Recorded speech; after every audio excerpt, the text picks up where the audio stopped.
تحياتي وتنتمنى ان كلشي يكون بخير وعلى خير، واخا الاوضاع راه ماشي بخير وعلى خير. اليوم غنهضروا على صحاب الطاكسيات اللي شفناهم هاد الايامات كيخرجوا باحتجاجات وتظاهرات ضد الارتفاع في المحروقات، بالرغم من ان الدوله عطاتهم واحد الدعم ديال 2200 درهم كما عطات للسائق المهني ديال النقل مختلف الوسائل، كيران، الحافلات، الرموكات، كاميويات، وحتى السائقين سيارات الاجره.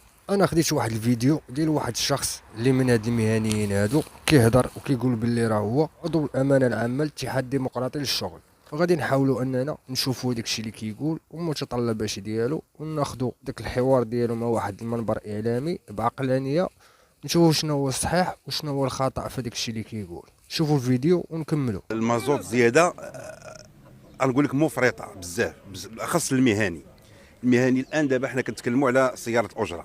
سياره الاجره حنا دابا ما نقدرناش نزيدوا على المواطن، نزيدوا عليه فهمتي شي حاجه اللي اكثر من الطاقه ديالو.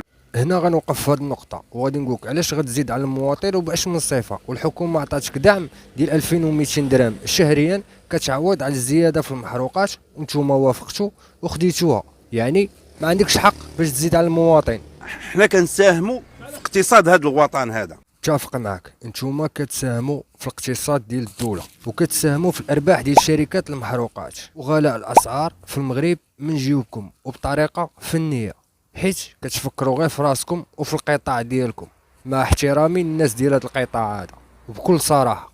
ورغم الدوله اللي دارت الدعم هذاك الشيء راه ما كافيش. حنا الان كل سائق مهني ديالنا كيخسر واحد 150 درهم في النهار ديالو، كيخسرها كيعطيها زايده عليه يوميا 150 درهم زايده علينا في الغازوال. والحكومه الان كتعطينا 2200 درهم في الشهر، شهر زائد شهر. يعني دابا حنا كنتسالوا هاد الدوله هذه، حنا هاد السائق المهني كنتسالوا شهرين، كنقولوا للحكومه راه حنا كنتسالوك. بخصوص الدعم بصفه عامه، الا دخلتي للصفحه غتلقى واحد الفيديو نشرته هذه 4 شهور ولا 5 شهور، غتلقى فيه تفسير ديال الدعم بصفه عامه، شكون اللي غيستافد منه والصالح ديال من تيخدم. نرجعوا للموضوع. منين ترأس هذا الحزب الحكومه وبدات الاوضاع معاه كتأزم، كاينين 3 قطاعات اللي قدروا انهم يساهموا من هذه الحكومه توقف على هذا الشيء هذا. يعني ما تزيدش في المحروقات، ولا ما زادش في المحروقات يعني الاسعار غتبقى هي وما غتزادش في الثمن.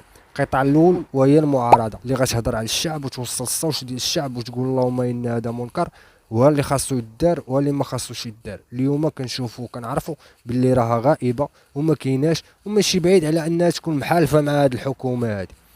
القطاع الثاني وهي الصحافه والاعلام اللي كيوصل الصوت ديال الشعب وكيقول اللهم ان هذا منكر. الصحافه الالكترونيه ديال وسائل التواصل الاجتماعي ولا الصحافه الوطنيه الاذاعات التلفزيونيه حتى هي كنتفاجئوا باللي راها ساكته وضاربه الطم وما كتهضرش. بقى عندهم قطاع واحد اللي غيشكل لهم مشكل، هو قطاع هام ومهم داخل الوطن واساسي، وهو قطاع النقل. قطاع النقل الا حبس في البلاد غادي تبلبل. قطاع النقل الا وقف يعني عباد الله ما غيمشيوش للخدمه، يعني ما غتكونش وسائل تنقل، يعني البلباله. شنو غنديروا؟ ما غادي نديروا، غادي نخرجوا لهم واحد الدعم. هذاك الدعم اللي خرجوا لكم ماشي باش يعاونوكم، هذاك الدعم اللي خرجوا لكم باش تسكشوا وتريحوا وتمهدوا لهم هما الطريق، يديروا في المواطن وفيكم ما بغاو. وانتوما بطبيعه الحال ما عطيتوش للموضوع اهميه وجديه وما ريحتوش مع دوك النقابات ديالكم ودوك المسؤولين ديالكم وتداولتوا الموضوع بطريقه صحيحه.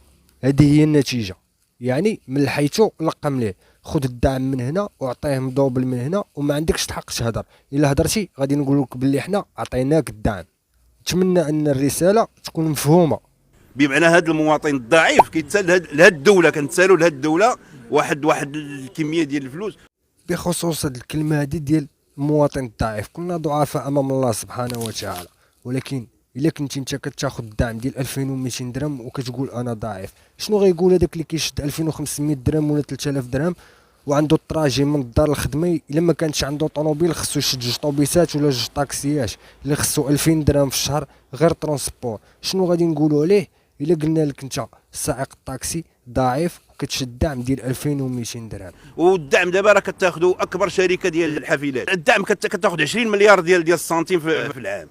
مثلا الترام اللي كتدعم الدوله بالكهرباء، والترام كياخذ 100,000 شخص في النهار، تقسيم من كل شيء. سهله. انا غادي نقول لك علاش الحكومه كتدعم الترامواي والحافلات وبطريقه جديه وما كاينش تماطل معاهم، حيت هذوك الشركات الاصل ديالهم شركات اجنبيه، الا ما دعموهمش ما غادي يستهلكوا حتى نقطه ديال المحروقات، وما غادي يستهلكوا حتى واط من الضوء، وغادي يوقفوا وما غاديش يخدموا. وهذا ماشي في صالح الدوله بصفه عامه، وماشي في صالح الحكومه بصفه خاصه. والحكومه ما غاديش تقدر تستغلهم ولا غادي تقدر، حيت هذوك الناس عارفين اللي ليهم واللي عليهم. سهله، راه الا بغيتي تبقى تفكر وتخدم دماغك بزاف، ولا انت ما قدرتيش تقول هادشي. اما هادشي راه باين كما كتقول بانك انت عضو الامانه العامه للاتحاد الديمقراطي للشغل، يعني انسان اللي واعي في دماغه وعارف اشنا هو كيقول واشنا هو غيدير وشنا هو كيدير وشنا هو اللي عليه وشنا هو اللي ليه.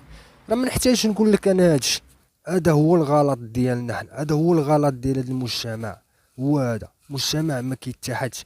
الا كان كل قطاع كيدوي على راسو ما عمرنا غنزيدو لقدام. الا كان الطبيب كيدير اضراب بوحدو، ولا كان المحامي كيدير اضراب بوحدو، ولا كان السائق سيارة الأجرة كيدير الاضراب بوحدو، ولا كان الصحافي كيدير اضراب بوحدو، راه ما عمرنا غنزيدو لقدام.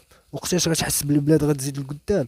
منين الشعب المغربي يتحد، منين يولي كل شخص يدوي على جارو ويدوي على صاحبه، على الزميل ديالو ويدوي على خوه، ونكونوا حنا يد وحده. هذيك الساعه غتحس بالبلاد غتزيد لقدام، وغتحس بالشعب اللي كيتعاون. دابا ها نتوما خديتوا الدعم وساهمتوا في المخطط ديال الحكومه بطريقه غير مباشره. رجينا الحقيقه، نتوما راك خديتوا الدعم. شوفوا الناس اللي ما خداوش الدعم، اللي عندهم موطور وكيشد 2000 درهم ولا 2500 درهم ولا 3000 درهم وعنده طوموبيل وعنده طراجي ديال الطريق، شنو غادي نقولوا عليه؟ وخلي الزياده في المواد الاساسيه وخليه. اودي اش نقول لكم، الله يدير شي شاوي ديال الخير، ونتمنى ان الرساله تكون مفهومه. تحياتي للناس ديال قطاع النقل العمومي، طاكسيات، طوبيسات، كلشي. ثاني غادي نقول لك انا راه ماشي ضدكم، انا راه معاكم، ولكن حنا خدينا هذا الموضوع غير بطريقه عقلانيه ان شاء الله.